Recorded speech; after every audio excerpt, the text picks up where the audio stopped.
कोल्हापूर छत्रपती राजाराम साखर कारखान्याला भीषण आग। कोल्हापूर जिल्ह्यातील कसबा बावडा येथील श्री छत्रपती राजाराम सहकारी साखर कारखान्याला आज शुक्रवार, फेब्रुवारी 28 सकाळी भीषण आग लागली। आगीवर नियंत्रण मिळवण्यासाठी अग्निशमन दलाचे जवान शर्थीचे प्रयत्न करून आग आटोक्यात आणली। दिनांक 28 फेब्रुवारी 2025 रोजी सकाळी कोल्हापूर शहरातील कसबा बावडा येथील श्री छत्रपती राजाराम सहकारी साखर कारखान्याच्या बॉयलरमध्ये भीषण आग लागली। ही घटना शुक्रवारी सकाळी 10:40च्या सुमारास घडली।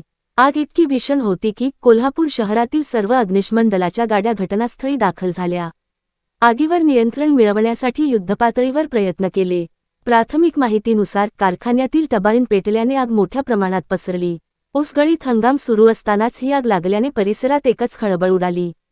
आग लागल्याची माहिती मिळताच मोठी गर्दी कारखान्याच्या दिशेने धावली। कारखान्याचे अध्यक्ष आणि कोल्हापूर दक्षिणचे भाजप आमदार अमल महाडिक हे देखील घटनास्थळी दाखल झाले। आग नेमकी कोणत्या कारणामुळे लागली याबाबत अद्याप अधिकृत माहिती समोर आलेली नाही।